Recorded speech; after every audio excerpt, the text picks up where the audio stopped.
at the end, like you have to enjoy what you're doing at the end of the day. So that's super important, I think. It is important, and you just segued perfectly into talking a little bit about balance between work life and personal life. Our job can be very demanding. It can be very heavy at times. We talk to families and community partners and young people about lots of things, anxiety, depression. There are times where we have to do risk assessments for students who are thinking of, ending their lives, killing themselves, or doing threat assessments for students or young people who are talking about hurting other people. So sometimes it's really heavy, and it gets real quick in our office at times, or in the community settings when we're talking with community partners or with parents. And so we need balance in order for us to be able to come back each day and give you all 100%. And so, Mrs. Presswood and I do that a little bit differently. It's a matter of knowing yourself and knowing what you need and being able to advocate for that. Checking in with yourself, checking in with your colleagues if you have that kind of support in the environment you're working in, to take a step back, to whether that means sometimes it's getting training to do the work that we do, to come back and be re-energized and inspired. I need inspiration. I need, intellectual stimulation. I cannot do the same thing every day, all day. Mrs. Presswood and I were talking yesterday a little bit about our very brief experiences working in a factory, which I don't think I could ever do, because it's too monotonous for me. I lasted 2 hours before I left and never went back. But I had to do a whole summer, but that's because I went home. I think I told her I went home probably 2 or 3 hours after my first day in the factory, and literally went home crying because it was culture shock. It was like, what is this nonsense? I do not want to go back, but my mom made me go back. I had to finish out that summer, and it was pure hell, for lack of a better word. But I'm like, but I knew then for me, this life wasn't for me. So I thought it was funny yesterday. We were both like, I had to do that too. But it was a good learning experience because it let me know really quickly what I liked and what I didn't like. However, my mom worked for Miles factory for her whole working career.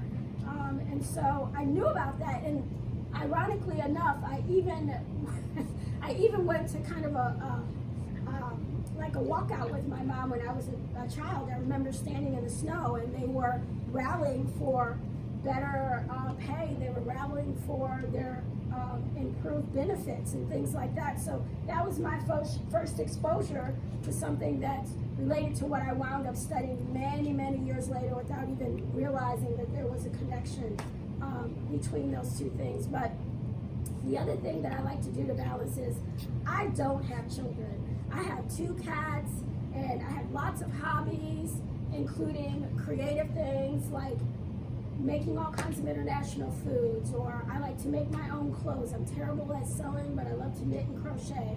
So I like to make sweaters and scarves and things like that. I almost every day when it's cold, I have something that I've made that I bring in that keeps me warm or gives me a little bit of kind of peps me up a little bit, whether it's socks or whatever it is. So doing things like that, the repetitive motion calms me down. Obviously watching TV, I do too much of that probably. Taking naps, sometimes taking a mental health day, taking vacations, things like that.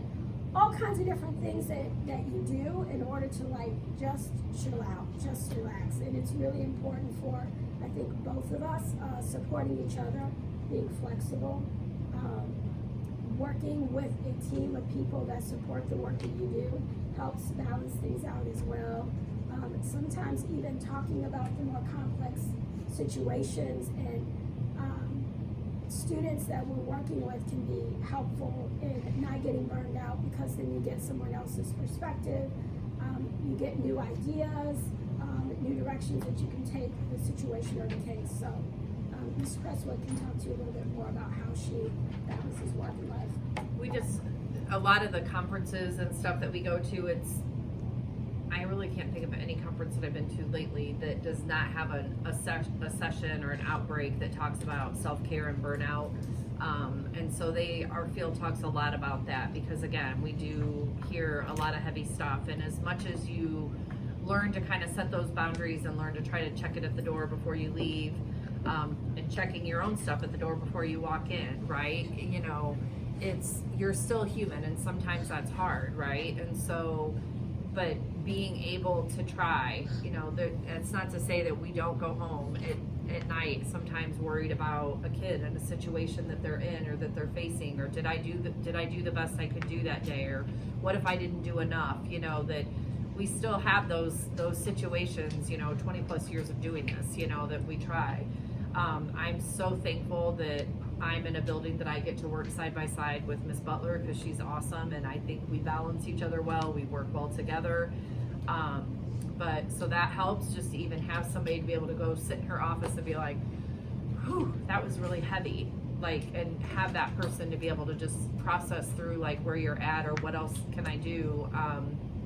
I decided probably a couple years ago, once a month I treat myself to a 1-hour massage, and I decided I was not going to feel guilty about the price, and I wasn't going to feel guilty about taking the time to do it. That it was just something I do for myself that I find relaxing and just very calming and is a good reset. Because I think in this field we tend to give, and we don't always give to ourselves and take back. And so one of the analogies they use a lot at conferences and throughout grad school is they talk a lot about, anybody ever fly on an airplane? And they talk about, you know, if the oxygen mask comes down, you have to put the oxygen mask on your face first, right, before you help your kids or whoever's next to you. And when they used to always say that, I'm like, if I'm flying, I'm putting oxygen on my babies first before I take care of me, because, like, you know, to me, again, there goes me, I'm protected and worried about everybody else than myself. But, you know, as they started kind of talking about it a little bit more in grad school, the thought behind that is, again, that if I don't have oxygen, am I going to be okay to take care of them? No, because I'm not going to have oxygen, I can't breathe, right? So the analogy behind it is you got to take care of yourself before you can take care of other people. So it's that self-care piece and being able to have people to talk to and unwind and relax and debrief is really, really important in this field. Because again, if I don't let some of that stuff go, or I don't learn how to work through some of the heaviness of the job, I'm not going to be able to be very effective at my job either. So that is a really big, important piece of doing that. So when it's nice out, I love the beach. I could live on the beach all day long. I joke that my best friend and I, who's also a therapist, we always say we're going to retire on the beach and have summerwood counseling with 2 chairs that just sit in the sand and look at the ocean. Because to me, how can you be stressed when you're just sitting there looking at the ocean? But so you gotta find that piece. I picked up reading, which I never thought I would do because I'm still not a reader. But I've slowly, the older I've gotten, the more I've learned to appreciate just being present, just relaxing, finding good shows, whatever. So that's really important if you decide to enter into this field. One of the other things for self-care is it is not uncommon for therapists to have their own therapist. Because again, you hear a lot of stuff, right? And so some of that's hard. They talk a lot about secondary trauma sometimes, that hearing other people's trauma can really impact and you know, affect you as a person. So again, knowing when it's too much, right? Knowing when the problem's kind of bigger than you and you are like, I need somebody else to just kind of help me work through this. So they really encourage us, even through grad school, to get into therapy, like work through your own issues that maybe you had to get to where you are today and wanting to enter this field. So that's really practiced and preached a lot. Any questions so far? So moving into the next kind of last section that she wanted us to talk about, that made Miss Butler and I both kind of laugh out loud in our office yesterday when we were reviewing what we needed to talk about, was what does a typical day look like for you?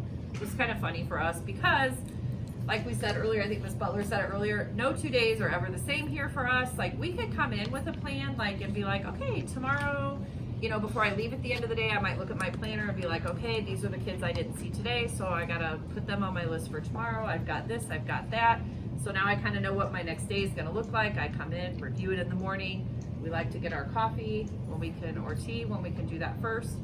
Some mornings we don't even get that far, right? Sometimes it could only be 8:20, 8:25, and somebody's bringing somebody back to our office area saying somebody needs to meet with this kid, right? And then coffee has to wait till later. So, but no, that's one of the things for me that I love the most about this job, is that it's no 2 days are ever the same. You don't know what you're gonna come into, right? So it is not a boring job. We are not hardly ever just chilling back in our office doing nothing. Although once in a blue moon, when that does happen, it's kind of like, I'm just gonna be okay with this for a minute, right? And like, cause it can be a lot. So, we can get called a bazillion different directions, and some of you may have had a time set with one of us before, and we've had to say, hey, I'm so sorry, I'm gonna have to push you back, because we might have an administrator or one of the counselors calling saying, hey, we need you up here right away to do a risk assessment because we've got a student up here stating they want to end their life. You know, or we have parents randomly show up that are upset about something that's happened, and so then we get pulled into parent meetings. So you get pulled in a lot of different directions, or conferences or meetings or groups. Like we've got Ryan's Place comes in to help kids that have struggled with a loss, and so although we aren't facilitating that particular group, we have to set it up and organize it and make sure the kids are leaving class to come down for the group. And so there's a big variety in what we do, which for me, I love that, because like I said, when I worked residential, it felt very monotonous, right? It was the same, I told you, it was the same 8 to 12 teenage boys on the unit. It was the same one boy every day in this padded room next to me who was angry, beating on my office wall on the other side of my office. And it was like, after a while, I was like, I need something different, right? And so where it's not the same repetitive situation, so. Most definitely. And even now, I even currently am co-facilitating a group over the freshman division with the social worker over there. So it's getting me back into doing some group work, which I hadn't done for a long time. And so there's a lot of flexibility even within our job here of different things that we can do in order to support students at different levels depending on what the student need is. And fortunately, we work in a district and in a building where our supervisors really give us a lot of creative license to work with students and families in a way that makes sense for us and that fits with our strengths and fits with our training and our personal interests as well. So I definitely wanted to say that, because I think that the field, even within a job, can be really flexible as to how you help the community or individuals that you're working with. Part of our day-to-day job, you said something that reminded me that we didn't talk about, was we do a lot with community partners. Our school district partners with Oaklawn a lot, so part of our job might be assisting with, you know, if a kid is needing more individualized therapy on a more regular basis than what we can commit to in the school setting, is helping give those referrals out and references out to families to help link them with therapists in the community. We have to have releases of, parents have to sign a release of information for us to share information, or maybe your therapist to share information, but we like to try to get that release of information too, because it's us working together. So if we know you're in therapy working on something, then it's like, okay, hey, what are some of those keywords you're using, you know, that you've come up with? What are some of the important coping skills or safety planning that you've come up with? And how can we implement that into a school setting? You know, hey, are you okay with us sharing this with your teachers on what's helpful or what's not helpful? And so having that release allows that. One of the big things we forgot to talk about is confidentiality. So although we want you to have a private, safe place to be able to come and talk about things, there are 3 things that we cannot by law keep private. Do you guys know what those are? And this goes not just for us, this is every adult in this building is what is called a mandatory reporter. So there are 3 things that if you talk to us about, we can't keep confidential. Anybody want to take a guess? Yeah. Go ahead. Like abuse at home. Yep.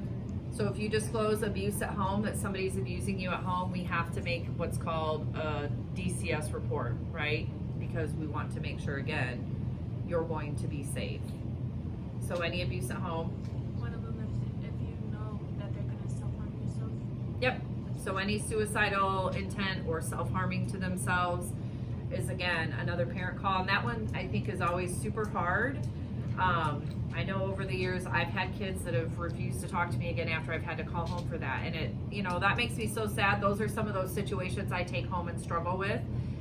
Because again, I want kids to feel safe, but I also know, like, I'm not going to lose my license over a kid begging and crying me not to call home and something happens, right?